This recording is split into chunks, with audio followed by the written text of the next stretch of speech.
Halo, assalamualaikum warahmatullahi wabarakatuh. Ya, jadi ada teman-teman kita yang bertanya, ya itu banyak ya pertanyaan, cuman saya saring ya ada 3 pertanyaan yang menarik. Yang pertama itu ya bagaimana ya cara menaikkan berat badan yang sehat ya, berarti cara supaya berat badan bertambah ya dengan cara yang sehat. Ya, berarti bisa disimpulkan ya posisinya mungkin tubuhnya kurus. Nah, yang kedua ya susu untuk menaikkan berat badan ataupun susu penambah berat badan. Nah, kemudian yang ketiga, ya kira-kira ada tidak masalah kesehatan kalau seandainya berat badan terlalu kurus. Nah, jadi ini pertanyaan-pertanyaannya menarik, jadi kita bahas saja ya. Jadi tonton video ini sampai habis. Beberapa orang bisa memiliki tubuh kurus ya secara alami, misalkan karena faktor genetika. Kemudian ada beberapa hal yang meningkatkan resiko penurunan berat badan dan menyebabkan tubuh kurus. Ya, misalkan yang pertama itu ya olahraga berlebihan, ya kemudian tidak ditunjang dengan nutrisi yang baik. Yang kedua, stres yang berkepanjangan. Ya, akhirnya apa? Bisa menghilangkan nafsu makan ataupun memicu penurunan nafsu makan. Yang ketiga, adanya gangguan makan, yaitu misalkan anoreksia. Kalau kita ngomongin masalah kesehatan akibat tubuh terlalu kurus, ya memang ada beberapa masalah kesehatan yang bisa timbul ya ketika badan kalian terlalu kurus. Yang pertama itu tentu kekurangan gizi. Orang kurus itu cenderung ya lebih beresiko untuk kekurangan gizi. Jadi orang yang terlalu kurus yaitu beresiko ya mengalami anemia defisiensi besi, rabun senja, hipotermia, kemudian mudah sariawan. Kalau pada ibu hamil ya ini beresiko ya melahirkan berat badan bayi yang rendah dan juga beresiko mengalami preeklamsia. Yang kedua, tubuh rentan sakit.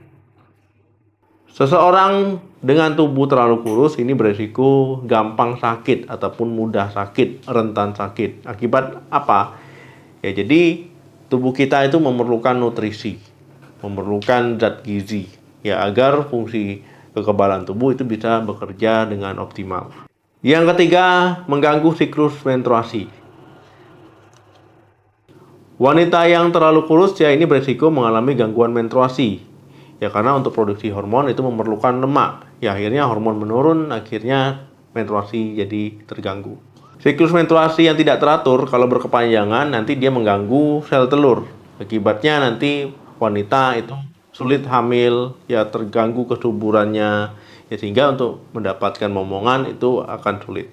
Yang keempat, osteoporosis.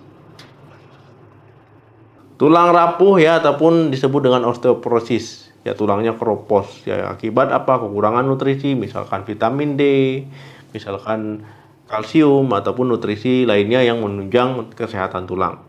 Karena kalau tubuh teman-teman terlalu kurus, ya kekurangan zat gizi, ya nutrisi, akhirnya apa? Kekurangan kalsium, misalkan kekurangan vitamin D, ataupun kekurangan nutrisi lain yang menunjang kesehatan tulang, lama-lama akan keropos. Kelima, jantung. Orang yang terlalu kurus ini akan mengalami gangguan hormon, ya hormonal tubuh, ya termasuk hormon-hormon yang berperan penting terhadap kesehatan jantung. Keenam, stres. Terlalu kurus juga akan mempengaruhi hormon stres. Nah, jadi orang yang terlalu kurus akan lebih mudah mengalami stres. 7. Kualitas sel sperma.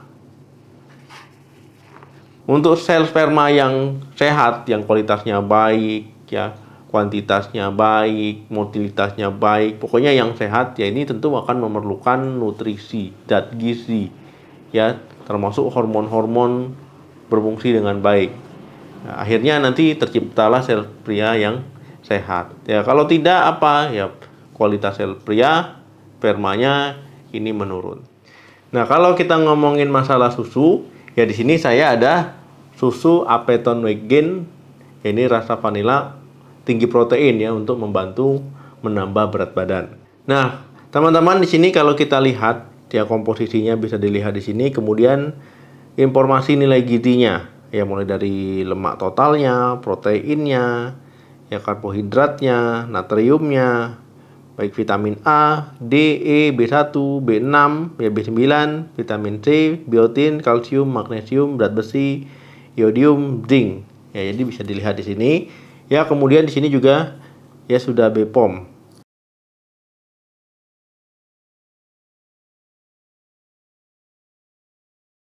Ya, bisa dicek BPOM dari Apeton Weight Gain dan juga sertifikat halal MUI.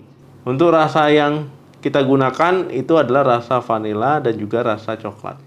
Dari yang saya baca, jadi Apeton Weight Gain ini dia mengandung L-Protemak. Jadi itu untuk merangsang hormon penambah berat badan. L-Protemak ini dia terdiri dari asam amino L-arginin, ya kemudian asam glutamik dan L-lisin. Jadi untuk menambah berat badan yang lebih efektif. L-arginin dan asam glutamik ini dia itu untuk merangsang hormon pertumbuhan. Sedangkan L-lisin ini dia meningkatkan massa tubuh tanpa lemak. Ya dengan meningkatkan tingkat di mana asam amino ya disintesis menjadi protein otot. Nah, jadi Apeton Weight Gain ini dia tinggi protein. Gunanya untuk merangsang pertumbuhan jaringan otot ya karena protein lebih mudah diserap oleh tubuh ya untuk menambah berat badan. Kemudian apakah Apeton Weight Gain ini dia bisa menambah berat badan? Terbukti secara klinis dari IPB yaitu dia bisa menambah berat badan secara sehat dan aman. Ya dimana mengkonsumsi Apeton Weight Gain secara rutin dan juga makan biasa ini menambah berat badan 2-4 kilo ya selama 2 bulan. Ya, jadi berat badannya memang tidak nambah drastis ya karena kalau penambahan berat badan secara drastis itu ya kurang baik. Ya penambahan berat badan yang perlahan ya itu yang lebih sehat karena tubuh butuh penyesuaian ketika terjadi penambahan berat badan. Kalau seandainya berat badannya bertambah drastis ya ini justru tidak sehat ya berarti yang bertambah adalah lemak. Kemudian AWG ini tidak mengakibatkan ketergantungan, di mana misalkan teman-teman sudah mencapai berat badan ideal yang diinginkan, sudah tercapai, ya tiba-tiba ingin menghentikan AWG, yaitu berat badan tidak turun drastis ya. Nah, jadi pertanyaan-pertanyaan dari teman-teman, ya ini sudah terjawab semua. Ya, jadi untuk menambah berat badan yang sehat, ya kemudian juga secara alami, dan juga bagaimana sih ya masalah kesehatan yang bisa ditimbulkan kalau seandainya berat badan kalian terlalu kurus. Ya semoga terjawab. Jika ada pertanyaan silakan tulis di kolom komentar. Ya terima kasih yang sudah menonton video sampai habis. Jangan lupa like, share, dan komen. Sampai ketemu lagi di video saya selanjutnya. Salam sehat, sampai jumpa.